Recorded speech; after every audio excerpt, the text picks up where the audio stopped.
first. I mean, the bathroom. Yeah, is there anybody else or just I don't know. it's just Missy? Oh, for a very important date. I just does it come up? It pops up. So right now it's just Missy. So Okay.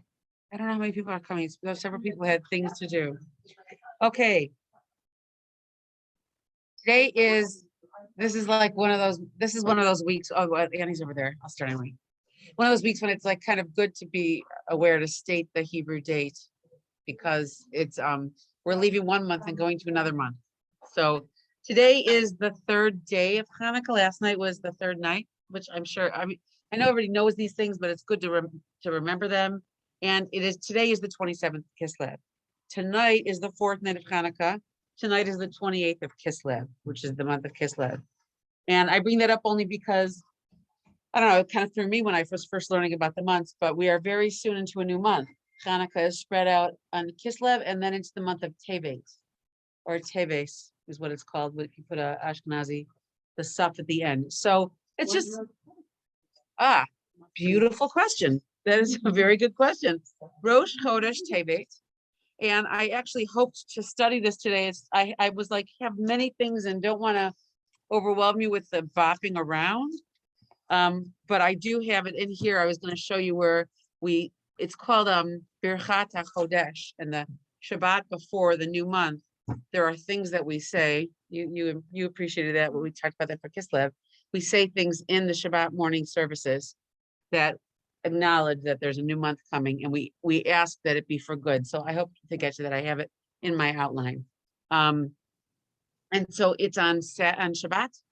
And then it's called Yom Rishon, the first day of the week, which is Sunday in Hebrew, Yom Rishon. So that'll be Chodesh Tevet coming up. So it's still Hanukkah, still teaching. Anybody want to share anything? Susan and I were talking a little bit about out in the hallway about how Hanukkah is so far, or good stuff, not so good stuff.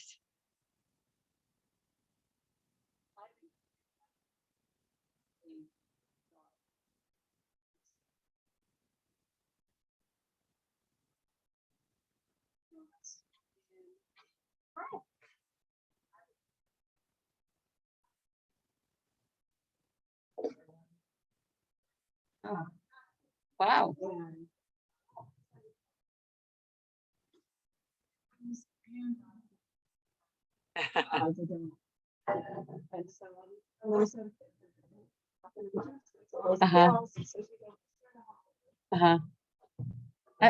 Very nice. Very nice. It's nice that if it doesn't stick with them now, in the future, if it comes up, they will have more awareness, which it's very possible also just more of a kind feeling towards Jewish people, which is important. This could be challenging for my neck. So we'll see how this goes. I'm like this, and I got like a twirly thing. It's not so bad. Okay, people say Happy Hanukkah, right? Happy Hanukkah is what we say. And I found myself, and in Yiddish, they say a lichte Hanukkah or a freilichen Hanukkah. So one means like a lit Hanukkah, lichte Hanukkah. And freilich is usually the word for like a joyous. We say, but I keep saying Hanukkah Sameach, which is another way to express Happy Hanukkah. And the word Sameach is joy. So I just had a little piece here about what is joyful about Hanukkah, which we've discussed already. And everybody says, well, the lights lasted for 8 days, and that's good. And then as we learned a bit about the history, we could say, well, the Greeks didn't manage in their mission to obliterate Judaism. So that's good. But do we really feel that kind of like joy as we're in it going through Hanukkah each day? And so that takes a little bit more work. I don't think anybody, I'm just gonna, Julie, I'm not gonna. So the reason that I've told you before, but that this constant going back to the history of the Jewish people is so important, because it's not just the history of what happened with us throughout civilization, but it's also reminding us what was the point of Judaism. What was the big deal that Abraham Avinu realized that there was one God, What was it like for him? We talked about this last time when to live in among societies that didn't believe that. What's the big deal? Maybe they were like, that's okay, but it wasn't okay. It was oh so dramatically different, which is why I think I said this. He's called Avraham Ha-Ivri. Aver in Hebrew means on the other side. So sometimes they use it like on the other side of the Jordan when we crossed over the Jordan River when we were going into Israel. But he was Abraham on the other side. That was one of his nicknames. Because this gift that we are given, which could feel like a burden at times, which will be, we can be honest about, I think, or it's hard to attach to, or it's confusing, was really so unique. And so that is something to attach to. I wrote something down here. I was listening to one of my teachers this morning, but the reason it's joyful that Hanukkah is that we celebrate Hanukkah, and we celebrate that they did not destroy us, and that we also got to practice in the Beit HaMikdash, the temple, got to continue practicing, is because God was so important to us. We were in this symbiotic relationship with God, and it was like in our subconscious. When we came out of Egypt, we already knew who God was, but coming out of Egypt and becoming this nation at Har Sinai was such a strong experience. And then when we went into Israel, that's all we knew. And I did discuss this a little bit. What we're talking about? No, this was last year. That's right. It was before Purim. But when we ended up having to leave the first time when they destroyed the temple around the holiday of Persia, that was so traumatizing because we had never lived outside of the land of Israel as a nation. Once we came back, we had we had more skills and more things in our toolbox. We had learned to survive outside of Israel, and we started to understand that, oh, baby, when God promised to Abraham that you will always be, we're still surviving this exile, and we came back. But this piece of Judaism being such a strong part of our nation was consistent throughout the generations. And it's just, as we light another light of Hanukkah, whether it's tonight or another night, just to constantly keep that in mind, that even if I don't get it today or get it this week, what it means that God chose us and he gave us this beautiful gift. And I may not understand what it is, that I could try a little bit to work on this and understand that is that is really the joy. Yes, the oil lasted. And yes, we won the war, but those two things that we talk about are part of the joy of our existence today. And I have, Susan sent it to me. I laid my things out here. I talked about this before. I was trying to find it from Allison. Here we go. This is just kind of a cute picture. Pass it around. This way. Look at it. But this idea that you cannot get rid of the Jews, which pisses people off, by the way, nations. It bothers them to no end. And there's different reasons, and we discussed the different reasons, some of the different reasons why we're such a threat to the other nations. But that we were able to see that we still survived and that they did not rule over us and they were not able to destroy Judaism was very joyful. And that's part of what I wanted to express, that we kind of keep in mind as we continue to light the Chanukiah for the holiday. Okay, I'm going to do a little bit of the tefillot. It's not boring. We have it in our books that Julie's put together. And then, so we said Moda Ani. That's okay. You'll get one. We're adding to it.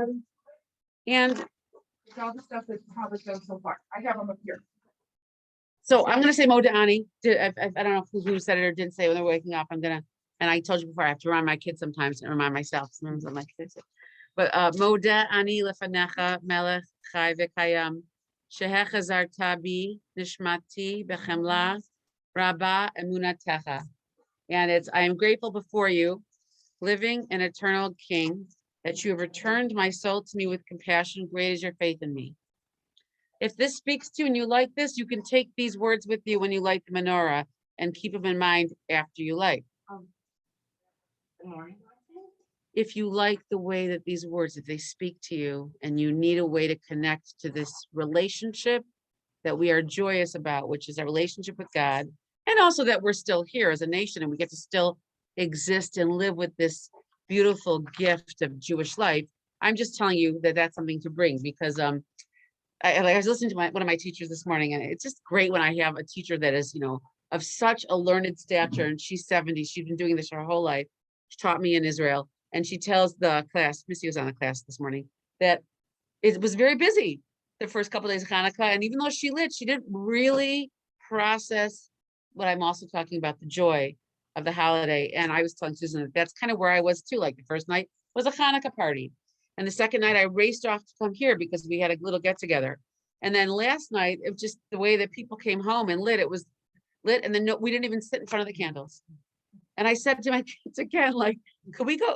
I got to go back. I mean, I feel like I want to go back. And there was the tiniest, I sound like the Hanukkah story, the ittiest, bittiest little bit, and then it went out. I'm like, oh, well, there went that.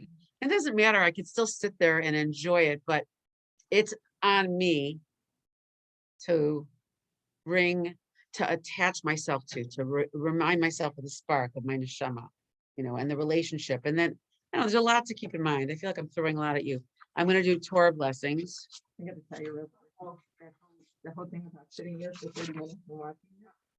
I tell my kids this, I'm like, oh, now guys, we gotta watch some candles. Oh, they're hating you. Like, no, I learned that in class and Don't worry.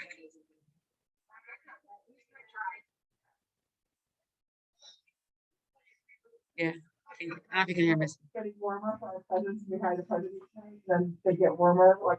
I remember that.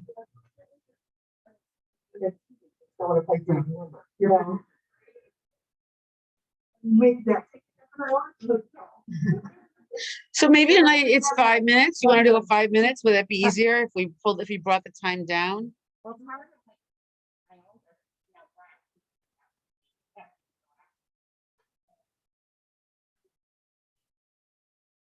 So I don't know if you were here when I shared this and it came up in a different class. Somebody asked me what to do with her college students because all three were in college and they were only home for the Thanksgiving weekend. And I said, you could say that you learned this interesting piece about Hanukkah and you want to share it. He can't walk out on you, really. I mean, maybe he could, I should say. But let's hope that Brett doesn't walk out on you as you share something. And I don't know if you got the packet, which has something to say for each night. We can find it. You know what? We can email it to you. Julie has it and I have it also. That's also a way to engage your children and for you to do the job that was done before, but that was done for us, hopefully, which is to pass it on. Okay, don't shake your head. I hear you, but like that's okay. If it wasn't done for us, Stacy, then look where we got today. Then we are part of this miracle, still surviving, right? Okay. The Torah blessing. Baruch atah Adonai Eloheinu melech haolam asher kedeshanu b'mitzvotav v'tzivanu la'asok b'divrei Torah. Do I have my translation? Just for our ability to delve into the words of the Torah. Okay. And so we say that. And then I've said Elokai Neshama, but I'm not going to say today because of the time here. I do have something that I'm going to introduce.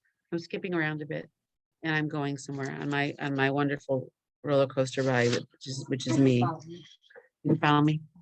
I want to go back to the infinite light. I reviewed it some more and I was like, some of this is relevant and I can attach to. Some of it's harder to process. I was walking with Allie, or some of you who don't know Allie Began, who used to be one of the directors here, now she's in Israel. And she was like, I can't believe you're teaching that. I'm like, I can't either. It is so intense. She's like, it was just one of those funny moments where Allie's like, what are you doing that for? I'm like, well, I like a lot of it. And so I'm going to skip over some of it, the stuff that I think is harder to do. This is on page 11 and you don't have to follow along. It would have been a good idea to turn that off.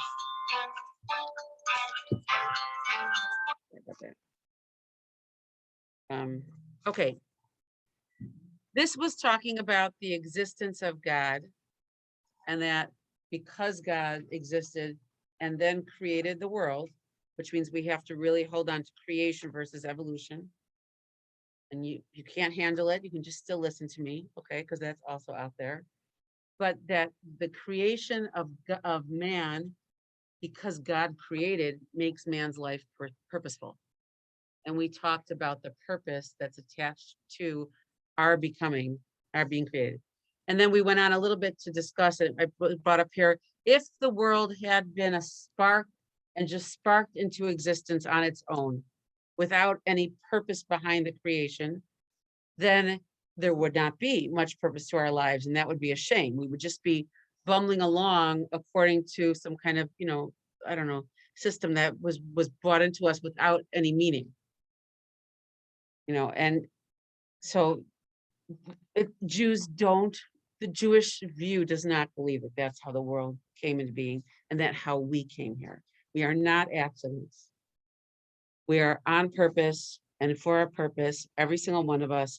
And going back to Muda'ani or Elokai Neshama, if you're having a low self-esteem morning, or if your day starts out great and the afternoon starts to, shift on down and you're in a low self-esteem mode, that's time to say those tefillos, those prayers, because they remind you again, wait, my special soul, my soul is special and it's pure and it's here for a reason and God believes in me.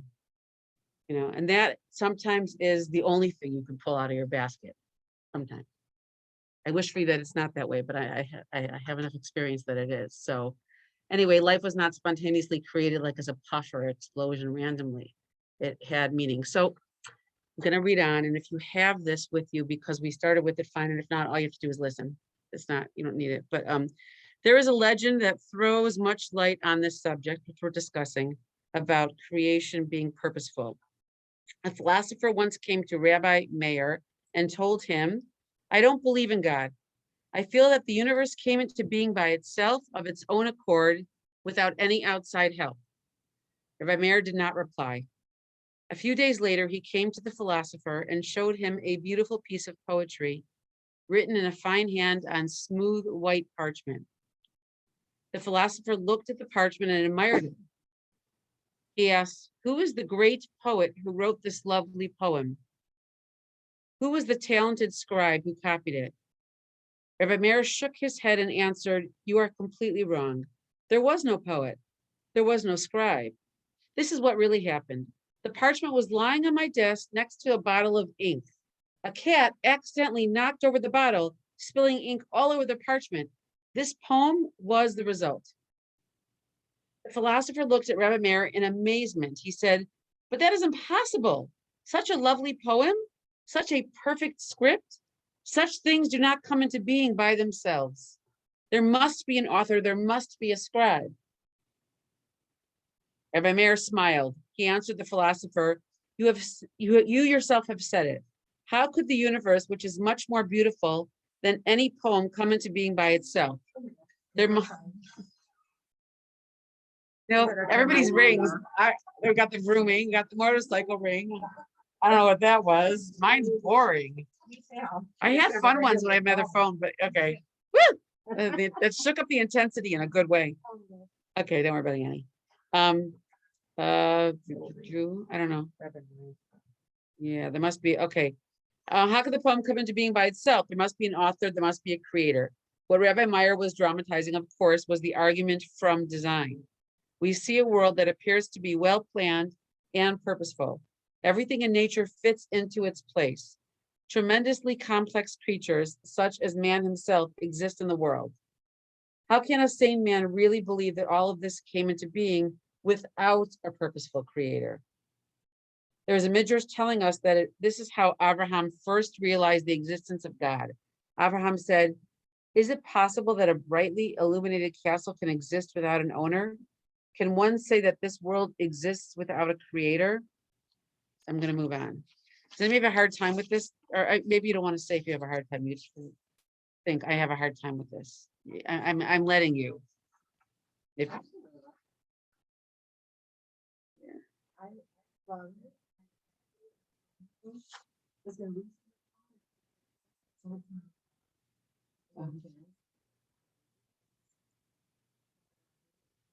I don't know, Annie. Like, you never know what to share. You never know what to share. You share a little bit and then sometimes get upset, and you can't, you can't apologize for Judaism. You can't apologize for being Jewish. You can hope that people understand it, and have to, like I said, sometimes I can't even understand it myself, but yeah, maybe not yet, especially with what you're going through. Okay, then on page 12, I wanted just to read here, a person need only look at himself and he will see the handiwork of the Creator. The fact that you can think or move your hand is the greatest miracle possible. As the psalmist recognized when he exclaimed, this is King David, I will thank God for I am fearfully and wonderfully made. All right, let me see. There's more that I wanted to say. Okay, this is coming back to what we're talking about a little bit with Hanukkah. And then I want to show you this prayer that we say after the bathroom, which I think that many of us have been exposed to. Some of you might be a surprise. But I mean, I have a doctor in the house. Maybe I can ask her about how wonderfully put together the body is, or the miracle of that. And I'm talking about miracles not in the context of Hanukkah, although you could attach it to, but more about, let us try to keep coming back to the miracle of just being created. And that, look at how the world has gone on for generation after generation. And that can't just be by accident, or that's not how we see it. That's not how Judaism and Jews see it. It is told that King Frederick the Great, I do not know where he's from, once asked his Lutheran pastor, so he's probably from Germany, to provide himself with the visible proof of God's existence. The pastor answered with just 2 words, the Jews. For the Jew, the question of God's existence is no mere philosophical exercise. It is linked to our very history.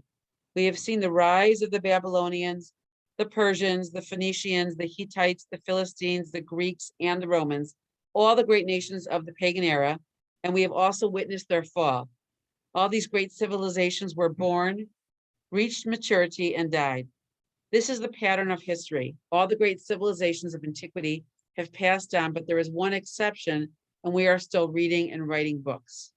We have a long history of miraculous survival and continuous growth. Our people have lived through 4,000 years of persecution, enslavement, slaughter, exile, torture, inquisition, death camps. We were just talking about this. We were enslaved by the Egyptians, slaughtered by the Philistines, exiled by the Babylonians, dispersed by the Romans. This is a lot of hatred, by the way, I got to say. This is like, I'm not even saying anti-Semitism. I'm saying this is like, they were really bothered by us. It's just like, leave us alone. We're the tiniest little people. But miracle of miracles, we're still here today. Okay, I don't want to read anymore. I thought I'd go on, but let me see it on here. The great miracle of Jewish survival cannot be without meaning. It is something that is unique in the annals of history. Annals of history. If you want to see a real miracle, just look into a mirror. One of the greatest possible miracles is the fact that after 4,000 years, there is still such a thing as a Jew. And we will stop there in this book that we're reading through. Let us add another prayer to our growing book of prayers. You do not have to say them, but you can certainly try. You can think about them. I think some of you, many of us have learned about this. This is again from Ruchi's book, which is where I take most of my prayers from. Okay. And this is sort of like, I could teach you it and also strengthen what we just learned about. If you needed proof of creation or how beautiful it is or how wondrous it is, okay, you could just look at this. Every time we go to the bathroom, we're supposed to say this when we come out. My kids are like, what? I'm like, yes, number 1 or number 2. Just so you know. Or, even if a little bit came out, or both, or even if a little bit came out. Okay, wait, how about don't tell them, Laura, just yet? You sound like Annie. I'm going to send it off to my parents, I'm going to go home and tell my kids that you have to say this blessing. Okay, and there are some of us that actually have this, like pinned to whatever the corkboard outside on the wall outside the bathroom. We do not say God's name in the bathroom. So you do not say this in the bathroom. There's no mezuzah in a bathroom. So out of all the places we put mezuzahs in, it's every entrance, not in the bathroom. So if you've got one, take it off. Okay. You don't say You always step outside. Oh no, Moda'ani doesn't have Hashem's name in it. So Moda'ani, but Right. Okay, let's talk about that after. Okay, because I know, and I do have to, I don't even have time. You could just call me. Okay, let's just review quickly as a support of what we're kind of working through here. All right. And this prayer said each time one comes out of the bathroom, and if you have like an overactive bladder, it's no fun. But it is one of the most incredible prayers I know. I'm sorry, I'm so sorry, but it's true. And it sounds funny, and I was like a nut. Maybe you shouldn't send this one out, Julie, but like still, it's just okay. It expresses gratitude for a healthy body, one of the most common things people take for granted. Okay. I should have brought my poster because it actually shows parts of the intestines. And when you look at them and you think, oh, when you hear these words, okay, you're like, oh, blessed are you, God, our God. Okay, that's how it always goes. Baruch atah Hashem Elokeinu melech. Blessed are you, God, who is our God, who's also King of the whole universe, who created mankind with wisdom. You know, there's a lot of thought put behind what we are. And created within him, or if you want it, us, many inner organs and cavities. It is obvious before your throne of glory that if one of them were to be open, or if one of them were to be blocked, it would be impossible to survive and stand here before you. Blessed are you, God, who heals all flesh and acts wondrously. Any questions or comments on that one? I think it's beautiful. I don't. I think a lot of it isn't one like the first time enough. You know, I guess if you have a problem with constipation, no, but we're gonna go there, right? And the whole day it's bothering you. So, and then when it finally you have, you know, what is it? Slow movement, there's a word for it, slow motion. I don't know. What? Mobility? There's a word, I don't know. I saw it on TV and there's like a little snail. It's for some medicine. You should say it. It's a good question. We're thankful that it each works. It's a good question. I mean, you know, every question. I think being Jewish is asking a lot of questions. It wants you to. We would not be studying all the time or learning not just the written Torah, but what supports the understanding of the written Torah, which is the oral Torah, which was not written down until after the destruction of the Second Temple for fear of losing it. So like we are always trying to understand. Sometimes if you're into Kabbalah, which I'm not so much, and we heard about Kabbalah, but like these spiritual trying to understand the workings of the world and how it came to be, that jives with some people. But I appreciate you asking. I was thinking I wanted to find out when this blessing was put together in order for Jewish people or from where it comes, the source of it. And I don't have that source. So I want to look it up. I actually need a pen. Tell myself to do things. Thank you.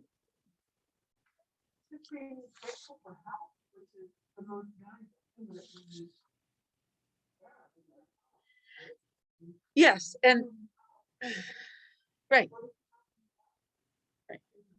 And we all know somebody, or we've all been recently attached to some story of some loss because one of the cavities is opened the wrong way or closed the wrong way, or there is no cavity anymore. I mean, we you know, I'm just using the words from the blessing here. But for me, what came up was that blessed are you, God, who heals all flesh and acts wondrously, because sometimes all flesh is not healed. I mean, sometimes it's not. And so sometimes I don't have an answer for that, but sometimes we have to also wait on that one for some acceptance, because sometimes the all flesh is not, you know. And we still say God acts wondrously. So I wanted to hand that out because we're learning blessings and tefillah prayers along with our walking through the choreography of Jewish life. And this is one that we say in the morning when we first get up, and then we say throughout the day. I kind of have a funny story about it. You're supposed to stand and say it because you're not really saying blessings on the run. But this one, when you got out of the bathroom, what you're frequently doing is you're like on the move somewhere else. So people say it as they're walking. And I see Hadassah has learned from school that she stands there and says it. But one of the teachers for one of the schools I went to said, you'll appreciate this. It is not Tefillat Haderech, which is a prayer that's said for when we travel. And this is more, if you read that prayer, which I'm not going to share now, but when you read it, you're like, gosh, this does not relate to my life. It talks about like, running into vermin and lice or like things that like we are not traveling through the desert, running into big rocks. I mean, we got different problems with our travel, but it's not like, this just was a funny joke. It's not Tefillat Haderech. It's not the blessing for travel. You're supposed to stand still when you say it and be aware of it.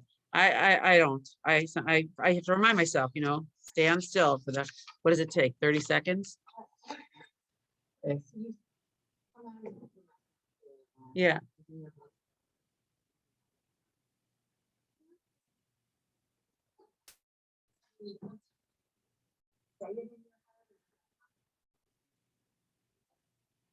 Okay.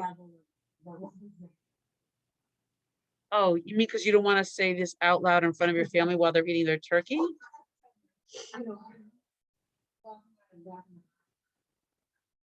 When I go out of the restaurant to the bathroom, I do stand right outside.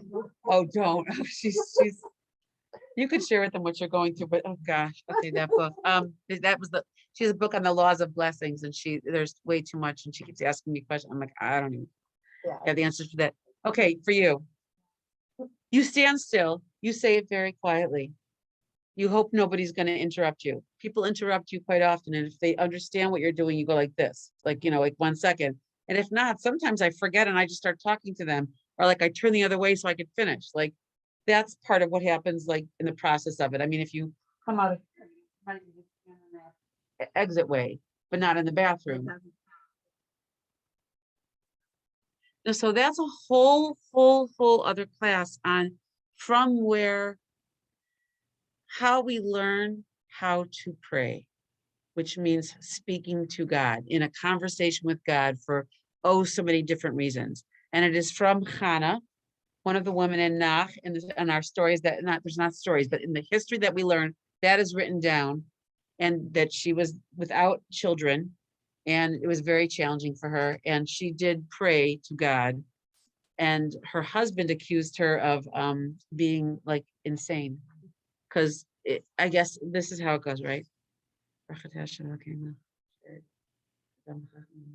Now, if you're watching me and I'm coming out and you're like, what's wrong with that girl?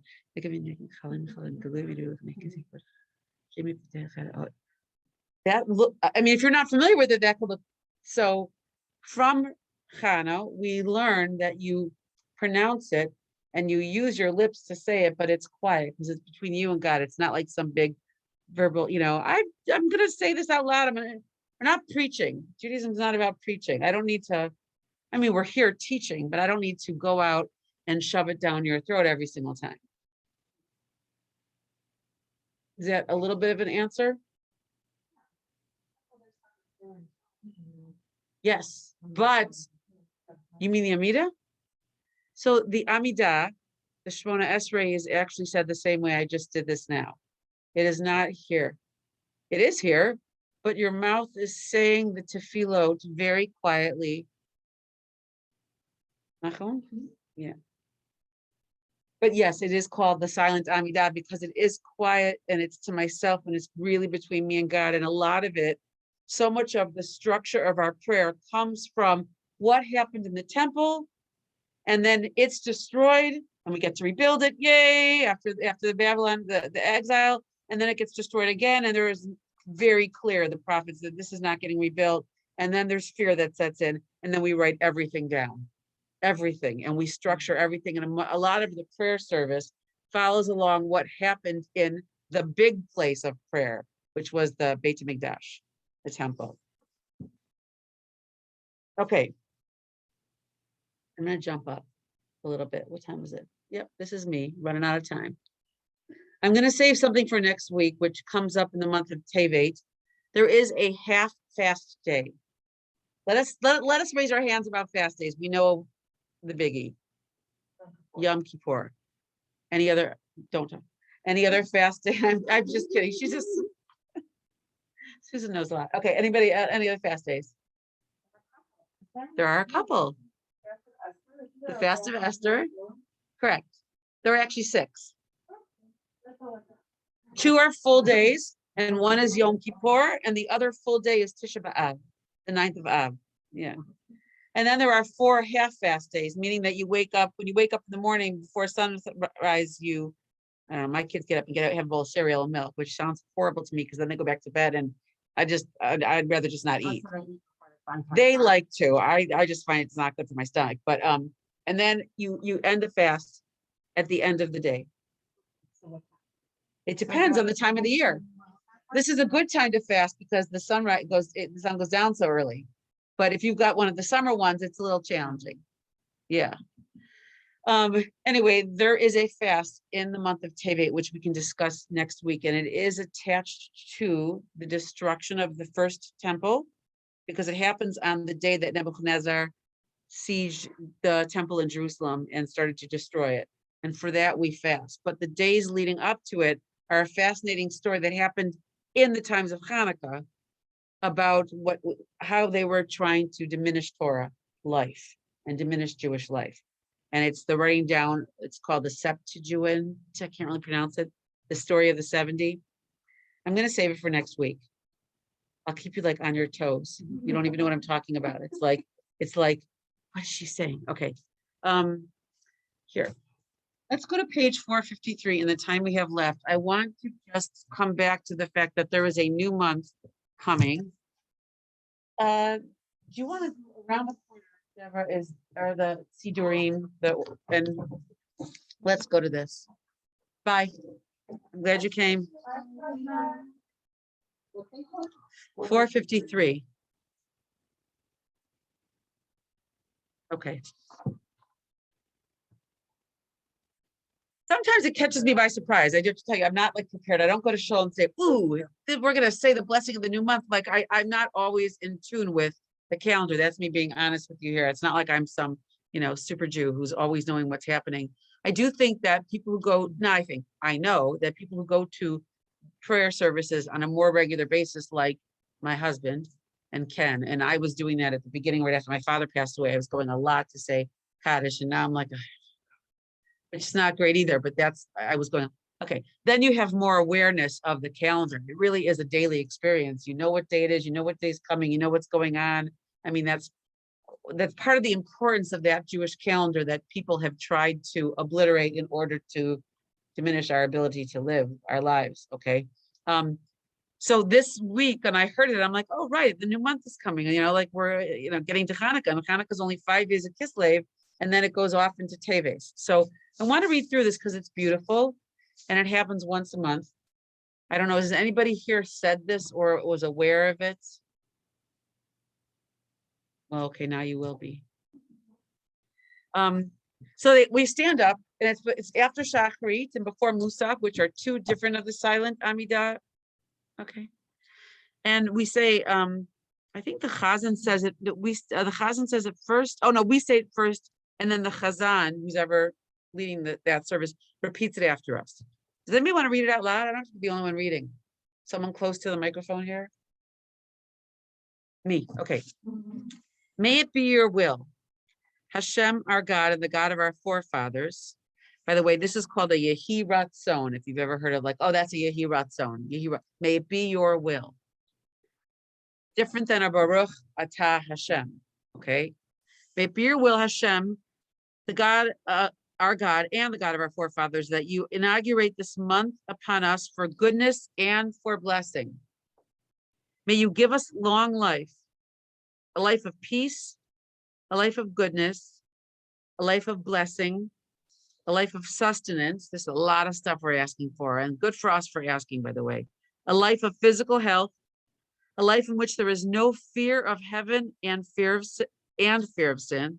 You should have no fear of heaven, but you should also fear missing the mark or doing, the wrong thing. A life in which there is no shame and no humiliation. A life of wealth and honor. A life in which we have love of Torah and fear of heaven.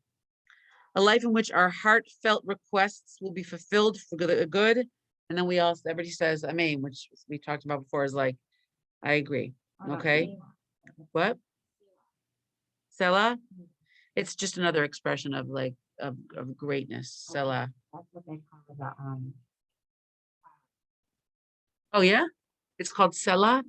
Oh, well, I guess that is their kind of, coming together in verbal, pronunciation of the greatness of God or the greatness of, Judaism. I mean, that's usually when you're singing, it's a shira. There's a different word for singing and song, but that's not a bad word for a choir. Okay.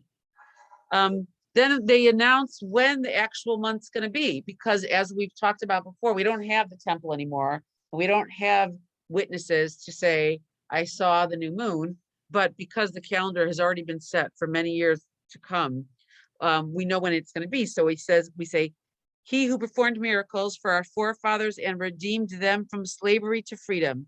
May he redeem us soon and gather in our dispersed from the four corners of the earth.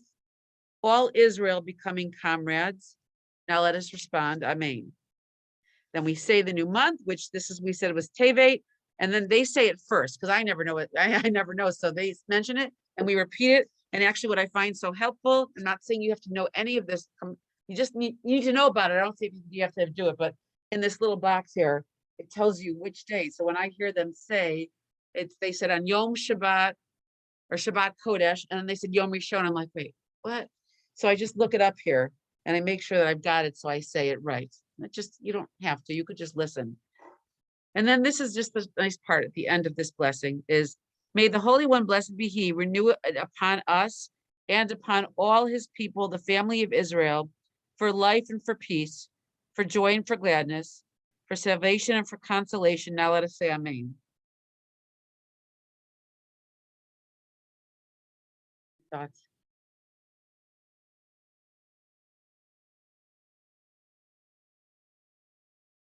It's the new month. Yeah. No, just as the new month's coming. So on Shabbos we said it. And like I said, I'm like, oh, right. And it happens to be that Tevet is happening on Shabbat this week.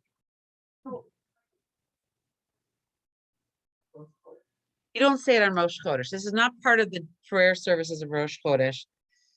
You say it before, and I'm not telling you guys you have to say it. And I'm not here sitting. This is not a class on how to go to shul, how to go to services, and how to pray in temple. This is not what's happening here. It's the choreography of our Jewish lives. And when stuff comes up that I think, oh my gosh, this is huge and heavy and there's so much history in it, like I'm desperate to share it because to me it has such an impact. And my guess is if you're sitting here, like I've said so many times, it has an impact on you too, or you probably would not have made it up the stairs and tried to find, well, we used to not be able to find parking. Now we can find parking. Yes.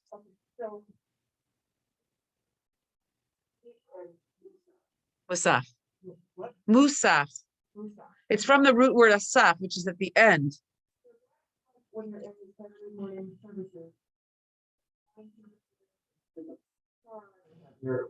Haftarah, and the Haftarah. Oh. For conservative and orthodox, their service more. Is there anything conservative? Because I went from nothing to Orthodox, as I've said before, like I do not have a grasp of what happens in the middle there.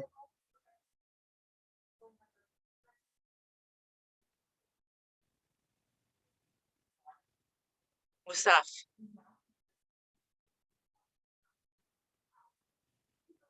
Yes, I do. Yeah, it said before you start Musaf and things that are added before you get there. There's a couple other things every once in a while that are put here, but there is a blessing for the state of Israel. There's also a blessing that happens here before you get into Musaf for whatever country you live in. So you pray for the health and wealth of the country in which you exist. So obviously we're praying for the health and wealth of America. Other people pray for France, whatever. Yeah. Where is it? Yeah.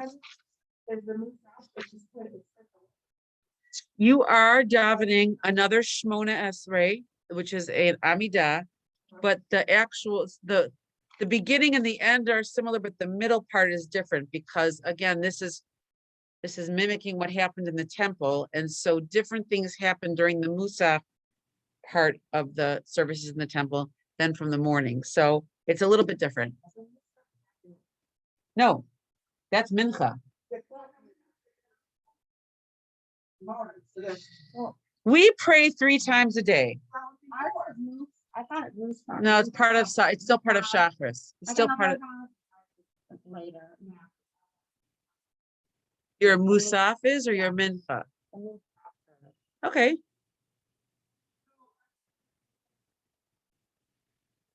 You have another Shmona Esrei in there. Only in Shabbos and Rosh Chodesh. Is it?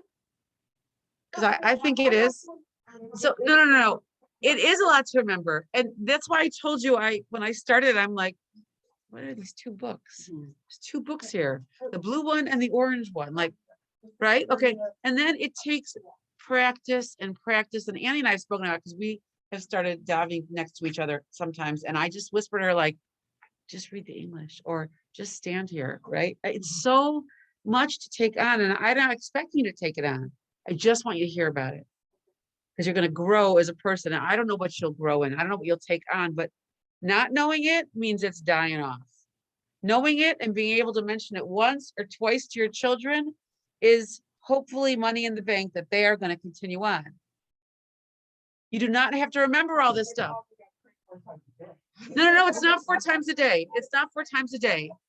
And Julie, I'll tell you honestly, because I think Debbie, she's not here today, but Debbie asked me, like, so what are the things that you're not so good at? So there are times when I get to Musaf, I'm like, I wonder what the kids are doing. If they need some help. And it's totally, that's what happens. I wonder if maybe they need help in the kitchen. Because it might be too much for me that day. And so if I'm on my game and I really want to, I will still say Musaf. I'll just say it later.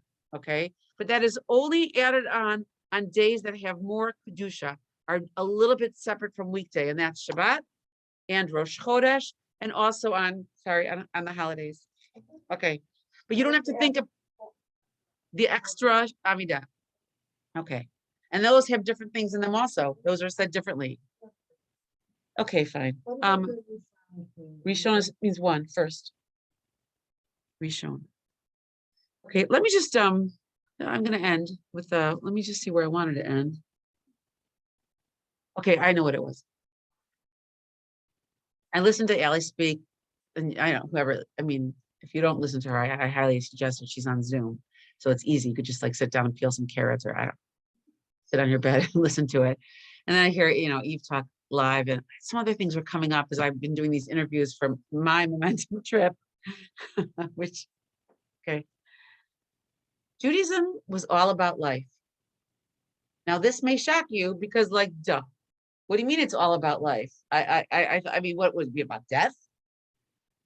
When Avraham Avinu noticed and became the first monotheist and recognized a relationship with Hashem, and as the generations went on to the point that we were accepting the Torah at Har Sinai coming out of Egypt, as I mentioned the last time in the class 2 weeks ago, the way that the rest of the world lived was very different from this way of life, from the fact that everything is towards life. There are so many statements, B'charta Chaim, choose life. Torat Chaim, it's a Torah that's living. L'chaim, just over a drink, to life. We are basically walking through our day, hopefully, and this is not easy to do, always aware of the gift of being alive and how much we can do with that. People talk about angels being, well, we have our Christian view, or just our television view, I should say. It would be unfair to Christians to say that. We'll call it our television view. And the angels have their white halos, which means I don't know what that means, that they're higher to heaven and stuff. But let me tell you something about angels. They're not alive, and they can't do good acts. They can't choose between good and bad. They can't grow. They're not alive. And so even though angels have a status of closer to God, or this ephemeral, I can't pronounce that, being like spiritual, that's not what we're going for. My goal is not to become an angel. My goal is to walk through this life that I was given with purpose, creation, awareness, gratitude. I'm going to blow it sometimes. That's when Allie said, "Aselach harav," make for yourself a teacher and acquire a friend. So I was talking to one of my friends who I've acquired, like, it's a good thing that you are we're in this together because you help keep me straight. I like being straight. I don't feel good when I've missed my mark. Okay. So this idea of life, which is why I wanted to read what's in this called Birchat HaChodesh, which I did not even hand out. You don't even need to own it. It's in your prayer book and it's the blessing of a new month. Okay. But did you hear those words? They're just, wait, hold on. I went to the Musaf. How did I end up there? 453? Yeah. 450. Oh, it just flipped back. Let's end with this one more time. Okay. God, that it's a month which is good and with blessing, which is a whole other word, blessing, bracha. It's a whole other class, just that word alone. Because it's from a swimming pool in Israel is from the same word as blessing. Yep, bracha and a brecha. How about that? I learned that. I'm like, blow my mind. You don't see that at all? Okay, so again, another class. What? Not the mikvah, a pool. Okay, so we'll get there. We'll get there, okay? May you give us a long life. I don't want a short life. I want life for as long as I can. I want a life that has a lot of peace in it, even if I have to work at it and it's not so easy. And there are times when it doesn't come to me and I have to accept that too. A life of good, that we choose good, that we do good, our kids do good, whatever that word tov means. A life of blessing, okay? A life of sustenance. Nobody wants to be hungry or go without. A life of physical health. There's that blessing we learned earlier, but we all know, like the littlest thing. I'm sorry, Susan left, although maybe I pointed it out too much to her today, but like she could say, I actually talked about you, Annie, but she goes to 24, 25 patients a day. And it's like, mostly, my knee hurts. I'm scared I can't breathe right. And everything's fine almost all the time, usually. Okay. And it's a good thing we go, but like, we're scared. I don't want to be scared of my health. I want it to be easy. Where there's fear of heaven, that means that you're aware of God and want to live your life right. That's where fear of heaven. It's, I don't know, maybe you'll think twice before you steal someone's car. Like that's the fear of heaven. Like, ooh, I don't try, like whatever it is, I shouldn't do that. Okay. A life in which there's no shame or humiliation, a life of wealth and honor, a life in which we have the love of Torah and a fear of heaven. A life in which our heartfelt requests, from deep in here are fulfilled for good. That's what we say every month. Okay, I'm done. I'm gonna end my recording. Hi, Missy. Oh, Missy's just, say, what are you making? Are you making latkes? No? Okay, I can't hear. I'm gonna end the